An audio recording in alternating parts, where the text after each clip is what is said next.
ವಿದೇಶಕ್ಕೆ ಹಾರಿ ಹೋದಂಥ ಬರ್ತಿ ಒಂದು ತಿಂಗಳ ಬಳಿಕ ಪ್ರಜ್ವಲ್ ರೇವಣ್ಣ ಒಂದು ವಿಡಿಯೋನ ರಿಲೀಸ್ ಮಾಡಿದ್ದಾರೆ. ವಿದೇಶದಲ್ಲಿ ಕೂತ್ಕೊಂಡೆ ಎಲ್ಲಿದ್ದೀನಿ ಅನ್ನುವಂಥ ಮಾಹಿತಿಯನ್ನ ರಿವೀಲ್ ಮಾಡಲಿಲ್ಲ. ಬಟ್ ತಮ್ಮ ವಿರುದ್ಧದ ಆರೋಪಗಳಿಗೆ ಸಂಬಂಧಪಟ್ಟ ಹಾಗೆ ಜೊತೆಗೆ ತಾವು ಯಾಕೆ ಒಂದು ತಿಂಗಳ ಕಾಲ ಎಲ್ಲೂ ಕೂಡ ಕಾಣಿಸಿಕೊಳ್ಳಿಲ್ಲ ಈ ವಿಚಾರಕ್ಕೆ ಸಂಬಂಧಪಟ್ಟ ಹಾಗೆ ಸ್ಪಷ್ಟನೆಯನ್ನ ಕೊಡುವಂತಹ ಪ್ರಯತ್ನವನ್ನ ಮಾಡಿದ್ರು ಪ್ರಜ್ವಲ್ ರೇವಣ್ಣ ಆ ವಿಡಿಯೋದ ಮೂಲಕ. ಮೇ 31ನೇ ತಾರೀಕು ನಾನು ಹಾಜರಾಗ್ತೀನಿ ಅನ್ನುವಂಥ ಮಾತನ್ನು ಹೇಳಿದ್ದಾರೆ. ಡೀಟೇಲ್ಸ್ನ ನಮ್ಮ ಪ್ರತಿನಿಧಿ ವಿಷ್ಣು ಪ್ರಸಾದ್ ನೀಡ್ತಾ ಹೋಗ್ತಾರೆ. ವಿಷ್ಣು ಪ್ರಸಾದ್, ಬರ್ತಿ ಒಂದು ತಿಂಗಳ ಬಳಿಕ ಪ್ರತ್ಯಕ್ಷ SIT ತನಿಖೆಗೆ ನಾನು ಸಹಕರಿಸ್ತೀನಿ ಅನ್ನುವಂಥ ಮಾತು, ನನ್ನ ವಿರುದ್ಧದ ಆರೋಪ ಸುಳ್ಳು ಅನ್ನುವಂಥ ಹೇಳಿಕೆ. ಯಾವ ರೀತಿ ವಿಶ್ಲೇಷಣೆ ಮಾಡ್ತೀರಿ ಈ ವಿಡಿಯೋನ? ಖಂಡಿತ ವಿದೇಶ್ರೀ, ಯಾಕಂದ್ರೆ ಈ ಒಂದು ವಿಡಿಯೋ ನೋಡ್ತಾ ಹೋದಂಥ ಸಂದರ್ಭದಲ್ಲಿ ಇಲ್ಲಿ ಪ್ರಜ್ವಲ್ ರೇವಣ್ಣ ಇದಕ್ಕೆ ಸಂಪೂರ್ಣವಾಗಿ ಅವರ ಕಾನೂನು ತಜ್ಞರ ಸಲಹೆ ಮೇರೆಗೆ ಈ ಒಂದು ವಿಡಿಯೋ ಮಾಡುವಂಥ ಸಾಧ್ಯತೆ ಬಹುತೇಕ ಜಾಸ್ತಿ ಇದೆ. ಯಾಕಂತಂದ್ರೆ ಇಡೀ ಹೇಳಿಕೆ ದಾಖಲಿಸುವಂಥ ಸಂದರ್ಭದಲ್ಲಿ ಪ್ರತಿ ಲೈನ್ ಟು ಲೈನ್ ಅವರು ಇಲ್ಲಿ ಎಕ್ಸ್ಪ್ಲೈನ್ ಮಾಡುವಂತಹ ವೇಳೆಯಲ್ಲಿ ಎಲ್ಲದಕ್ಕೂ ಕೂಡ ಒಂದು ರೀತಿ ಸ್ಪಷ್ಟನೆ ಕೊಡುವ ರೀತಿಯಲ್ಲಿರುವಂಥದ್ದು. ಮೊದಲನೇದಾಗಿ ನೋಡೋದಾದ್ರೆ ಅವರ ಕುಟುಂಬಸ್ಥರಿಗೆ ಅವರು ಕ್ಷಮೆ ಕೇಳುವಂತಹ ಕೆಲಸವನ್ನು ಮಾಡ್ತಾರೆ. ಅಂದರೆ ಯಾವಾಗ ದೇವೇಗೌಡರು ವಾರ್ನ್ ಮಾಡ್ತಾರೆ, ಎಚ್ಚರಿಕೆ ಕೊಡುವಂಥ ಕೆಲಸವನ್ನು ಮಾಡ್ತಾರೆ, ನೀನು ಬರ್ದಿದ್ರೆ ಕುಟುಂಬದಿಂದ ಹೊರ ಹಾಕ್ತೀವಿ ಅಂತ ಹೇಳ್ತಾರೆ.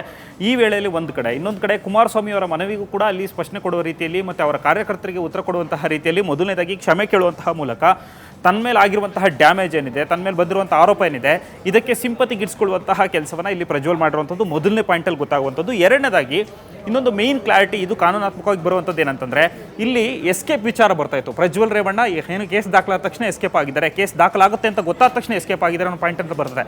ಇದಕ್ಕೆ ಅವರು ಒಂದು ಕಡೆ ಕ್ಲಾರಿಟಿ ಕೊಡುವಂಥ ಕೆಲಸವನ್ನು ಮಾಡ್ತಾರೆ. ಅಂದರೆ ತಾನು ಹೋಗುವಾಗ ಇಲ್ಲಿ FIR ದಾಖಲಾಗಿರಲಿಲ್ಲ, ತಾನು ದೇಶ ಬಿಡುವಂಥ ಸಂದರ್ಭದಲ್ಲಿ ನನ್ನ ವಿರುದ್ಧ ಕೇಸ್ ದಾಖಲಾಗಿರಲಿಲ್ಲ ಅನ್ನುವಂಥದ್ದು ಮೊದಲನೇ ಕ್ಲಾರಿಟಿ ಕೊಡುವಂಥದ್ದು.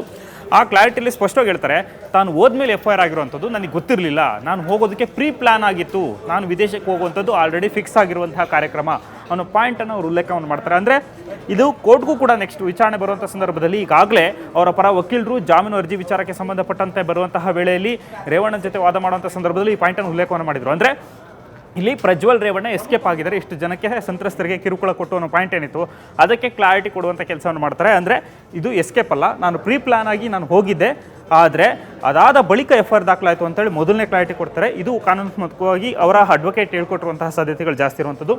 ಎರಡನೇದಾಗಿ ಇಷ್ಟು ದಿನ ಆದರೂ ಯಾಕೆ ಪ್ರಜ್ವಲ್ ಕಾಣಿಸ್ಕೊಳ್ಳಿಲ್ಲ, ಯಾಕೆ ಸ್ಪಷ್ಟನೆ ಕೊಡಲಿಲ್ಲ ಅನ್ನೋ ಪಾಯಿಂಟ್ಗೂ ಕೂಡ ಉತ್ತರ ಕೊಡುವಂಥ ಸಂದರ್ಭದಲ್ಲಿ ಹೇಳ್ತಾರೆ, ನಾನು ಯೂಟ್ಯೂಬ್ ನೋಡಿದಾಗ ಗೊತ್ತಾಯಿತು ನನ್ನ ವಿರುದ್ಧ ಕೇಸ್ ದಾಖಲಾಗಿದೆ ಅಂತ. ಜೊತೆಗೆ ಅವರು ಕಾಂಗ್ರೆಸ್ ನಾಯಕರಾಗಿರುವಂತಹ ರಾಹುಲ್ ಗಾಂಧಿ ಹೇಳಿಕೆ ಕೊಡುವಂಥ ಕೆಲಸವನ್ನು ಮಾಡಿದ್ರು. 400 ಜನಕ್ಕೂ ಹೆಚ್ಚು ಮಂದಿಗೆ ಅವರು ರೇಪ್ ಮಾಡಿದ್ದಾರೆ ಅನ್ನುವಂಥ ಆರೋಪವನ್ನು ರಾಹುಲ್ ಗಾಂಧಿ ಅವರು ಮಾಡಿದರು. ಆ ಪಾಯಿಂಟ್ ಬಂದಂಥ ಸಂದರ್ಭದಲ್ಲಿ ನನ್ನ ಡಿಪ್ರೆಷನ್ಗೆ ಹೋದೆ ಅನ್ನೋ ಪಾಯಿಂಟನ್ನು ಉಲ್ಲೇಖ ಮಾಡ್ತಾರೆ. ಅಂದರೆ ಇಷ್ಟು ದಿನ, ಅಂದರೆ ಇಲ್ಲಿ ತನಕ 30 ದಿನಗಳ ಕಾಲ ಯಾಕೆ ಉತ್ತರ ಕೊಡಲಿಲ್ಲ, ತಲೆಮರೆಸ್ಕೊಂಡಿದ್ರು.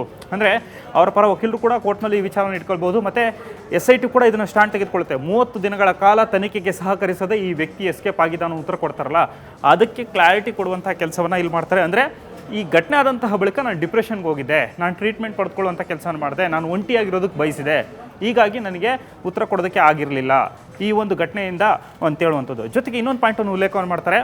ಇಲ್ಲಿ ಪ್ರಜ್ವಲ್ ರೇವಣ್ಣ ಸಂತ್ರಸ್ತರಿಗೆ ಕಿರುಕುಳ ಕೊಡುವಂಥ ಕೆಲಸವನ್ನು ಮಾಡಿದರೆ ಅನೇಕ ಮಂದಿ ಸಂತ್ರಸ್ತರಿಗೆ ಪ್ರಜ್ವಲ್ ರೇವಣ್ಣ ಕಿರುಕುಳ ಕೊಟ್ಟಿದ್ದಾರೆ ಪಾಯಿಂಟನ್ನು ಬರುತ್ತೆ. ಅದಕ್ಕೂ ಕೂಡ ಇಲ್ಲಿ ಪ್ರಜ್ವಲ್ ಇಲ್ಲಿ ಕ್ಲಾರಿಟಿಫೈ ಕೊಡ್ತಾನೆ.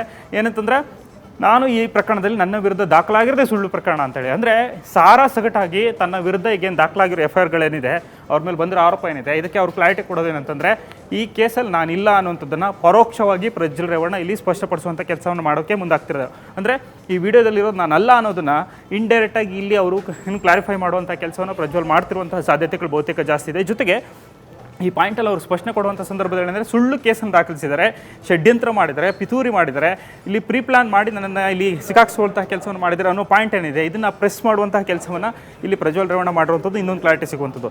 ಇನ್ನೊಂದು ಪ್ರಮುಖವಾದಂಥ ಅಂಶ ಏನಂತಂದರೆ, ಈ ಒಂದು ಪ್ರಕರಣಕ್ಕೆ ಸಂಬಂಧಪಟ್ಟಂತೆ ತಲೆಮರೆಸ್ಕೊಂಡಿದ್ದಕ್ಕೆ ಉತ್ತರ ಆಯಿತು, ಒಂದು ಕಡೆ ಕ್ಲಾರಿಫೈ ಸುಳ್ಳು ಕೇಸ್ ದಾಖಲಿಸಿಕೊಳ್ಳುವಂಥ ಕೆಲಸವನ್ನು ಮಾಡಿದ್ದಾರೆ ಅಂತ ಹೇಳುವಂಥದ್ದಿರ್ಬೋದು. ಜೊತೆಗೆ ಇಷ್ಟೆಲ್ಲ ಆದಂತಹ ಬಳಿಕ ಇಷ್ಟು ದಿನ ಉತ್ತರ ಕೊಡದೇ ಇರೋದಕ್ಕೂ ಕಾರಣವನ್ನು ಅವ್ರು ಕೊಡುವಂಥ ಕೆಲಸವನ್ನು ಮಾಡ್ತಾರೆ. ತಾನು ಒಂಟಿಯಾಗಿರೋದಕ್ಕೆ ಬಯಸಿದ್ದೆ, ನಾನು ಹೊರಗಡೆ ಇದ್ದೆ ಅನ್ನೋ ಪಾಯಿಂಟನ್ನು ಉಲ್ಲೇಖ ಮಾಡೋದು. ಅಂದರೆ ಇಷ್ಟು ಇಡೀ 2.5 ನಿಮಿಷದ ವಿಡಿಯೋ ಏನಿದೆ, 2 ನಿಮಿಷ 47 ಸೆಕೆಂಡ್ ಇರುವಂತಹ ವಿಡಿಯೋದಲ್ಲಿ ಒಂದಷ್ಟು ಕ್ಲಾರಿಫಿಕೇಷನ್ ಕೊಡೋದ್ರ ಜೊತೆಗೆ ಈ ಪ್ರಕರಣದಿಂದ ತನ್ನ ಮೇಲೆ ಬಂದಿರುವಂತಹ ಆರೋಪಗಳು, ಜೊತೆಗೆ ಕಾನೂನಾತ್ಮಕವಾಗಿ ತನಗೆ ಆಗುವಂತಹ ಸಂಕಷ್ಟಗಳೇನಿದೆ, ಇದಕ್ಕೆ ಸ್ಪಷ್ಟನೆ ಕೊಡಿಸುವಂತಹ ಕೆಲಸವನ್ನು ಪ್ರಜ್ವಲ್ ಕಡೆಯಿಂದ ಮಾಡಲಾಗಿದೆ. ಜೊತೆಗೆ ಒಂದು ಕಾನೂನು ತಜ್ಞರು ಟ್ರೈನಿಂಗ್ ಕೊಟ್ಟಿರುವಂತಹ ಸಾಧ್ಯತೆಗಳು ಬಹುತೇಕ ಜಾಸ್ತಿ ಇದೆ. ಜೊತೆಗೆ ಈ ಪ್ರಕರಣದಲ್ಲಿ ಅವ್ರ ಮೇಲೆ ಬಂದಂತಹ ಮೊದಲನೇ ಕೇಸ್ ಏನಂತಂದರೆ, ನಾರ್ಮಲ್ ಆಗಿ ಅತ್ಯಾಚಾರ ಆರೋಪ ಕೇಳ್ಬತ್ತಿರುವಂಥದ್ದು, ಲೈಂಗಿಕ ಕಿರುಕುಳ ಕೊಟ್ಟಂಥದ್ದು, ತಾನೇ ವಿಡಿಯೋ ಮಾಡ್ಕೊಂಡಿದ್ದು ಅಂತೇಳಿ ಹಾಕಿರುವ ಸೆಕ್ಷನ್ಸ್ಗಳು ಕೂಡ ತುಂಬಾ ಕ್ಲಾರಿಫೈ ಇರುವಂಥದ್ದು. ಈಗ 376 ಹಾಕಿದ್ದಾರೆ. ನಾರ್ಮಲಿ 376 ಕೇಸ್ ದಾಖಲಾದಂಥ ಸಂದರ್ಭದಲ್ಲಿ ಓರ್ವ ಸಂತ್ರಸ್ತ ಕೊಡುವಂಥದ್ದು ವ್ಯಕ್ತಿಯಿಂದ ಲೈಂಗಿಕ ಅತ್ಯಾಚಾರ ಆಯಿತು ಅಂತ ಬಂದಂಥ ಸಂದರ್ಭ, ಲೈಂಗಿಕ ದೌರ್ಜನ್ಯ ಆಯಿತು ಅಂತ ಆರೋಪ ಬಂದಂತಹ ಸಂದರ್ಭದಲ್ಲಿ ಬರ್ಡನ್ ಆಫ್ ಪ್ರೂಫ್ ಅಂತ ಕರಿತೀವಿ ನಾವು ಕಾನೂನಾತ್ಮಕವಾಗಿ ನೋಡೋದಾದ್ರೆ, ಅಂದರೆ ಹೊಣೆಗಾರಿಕೆ ವಹಿಸೋದು. ಅಂದರೆ ಯಾವುದೋ ಒಬ್ಬ ವ್ಯಕ್ತಿಯ ಮೇಲೆ ಆರೋಪ ಮಾಡಿದಂಥ ಸಂದರ್ಭದಲ್ಲಿ ಆ ಒಬ್ಬನು ಅದನ್ನು ಸಾಬೀತುಪಡಿಸುವಂತಹ ಜವಾಬ್ದಾರಿ ಇರುವಂಥದ್ದು ಇಲ್ಲಿ ಸಂತ್ರಸ್ತೆ ಮೇಲೆ ಬರುತ್ತೆ. ಅಂದರೆ ಅಲ್ಲಿ ಯಾರು ದೂರು ಕೊಟ್ಟಿರ್ತಾರೋ ಅವರು ಎಲ್ಲಿ ತನಗೆ ಕಿರುಕುಳ ಆಯಿತು, ಯಾರು ಕಿರುಕುಳ ಕೊಟ್ಟರು ಅನ್ನೋದನ್ನು ಕ್ಲಾರಿಫಿಕೇಷನ್ ಅವ್ರು ಕೊಡಬೇಕಾಗುತ್ತೆ. ಅದು ಒಂದೇದು ಅವ್ರು ಪ್ರೂವ್ ಮಾಡಬೇಕಾಗಿರುವಂಥದ್ದು. ಎರಡನೇದಾಗಿ ಇದಕ್ಕೆ SIT ಕೂಡ ಉತ್ತರ ಕೊಡಬೇಕಾಗುತ್ತೆ.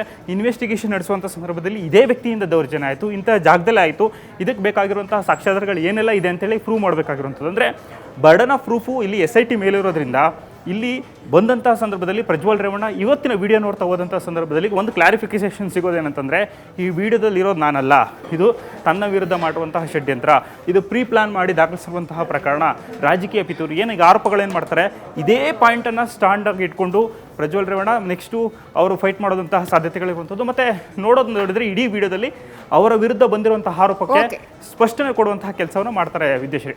Thank you Vishnu Prasad. News first ನಿರ್ಭೀತಿಯಿಂದ ನಿಮ್ಮ ಪರವಾಗಿ.